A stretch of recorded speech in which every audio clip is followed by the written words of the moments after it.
తిరుమల శ్రీవారిని అనకాపల్లి ఎంపీ సత్యవతి దర్శించుకున్నారు. కుటుంబ సభ్యులతో కలిసి రాత్రి తిరుమలకు వచ్చిన ఆమె ఇవాళ స్వామివారికి జరిగే వీఐపీ బ్రేక్ దర్శనంలో స్వామివారికి మొక్కులు చెల్లించుకున్నారు. స్వామివారి దర్శనం తర్వాత రంగనాయకుల మండపంలోని వేద పండితులచే తీర్థ ప్రసాదాలు తీసుకున్నారు. ప్రజలందరికీ దీపావళి శుభాకాంక్షలు తెలిపారు ఎంపీ సత్యవతి. స్వామివారిని దర్శనం చేసుకోవడం చాలా సంతోషంగా ఉందన్నారు.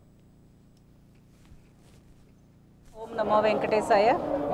కలియుగ ప్రత్యక్ష దైవం శ్రీ వెంకటేశ్వర స్వామిని బంధుమిత్రులతో కలిసి ఈరోజు దర్శించుకోవడం జరిగింది. ఇటీవల జరిగిన సామాజిక బస్సు యాత్ర మొదటి దశ విజయవంతంగా పూర్తయిన సందర్భం మరియు మళ్ళీ వచ్చే ఎలక్షన్స్లో గౌరవ ముఖ్యమంత్రి గారు జగన్మోహన్ రెడ్డి గారిని మళ్ళీ సీఎం చేయాలని స్వామి ఆశీస్సులు, ప్రజల ఆశీస్సులు మెండుగా ఉండాలని చెప్పి స్వామిని కోరుకుంటూ ప్రతి కుటుంబం కూడా సుఖ సంతోషాలతో స్వామి అనుగ్రహంతో ఆయుర ఆరోగ్యాలతో అష్టైశ్వర్యాలతో విలసిల్లాలని కలియుగ ప్రత్యక్ష దైవం వెంకటేశ్వర స్వామిని వేడుకున్నాము.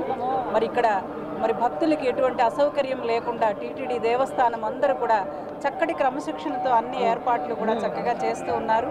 ప్రజలందరూ కూడా స్వామిని దర్శించుకొని తమ మనోభీష్టాలను నెరవేర్చుకోవాలని చెప్పి మీ ద్వారా కూడా కోరుకుంటున్నాం. Thank you. అందరికీ నమస్కారం. ఓం నమో.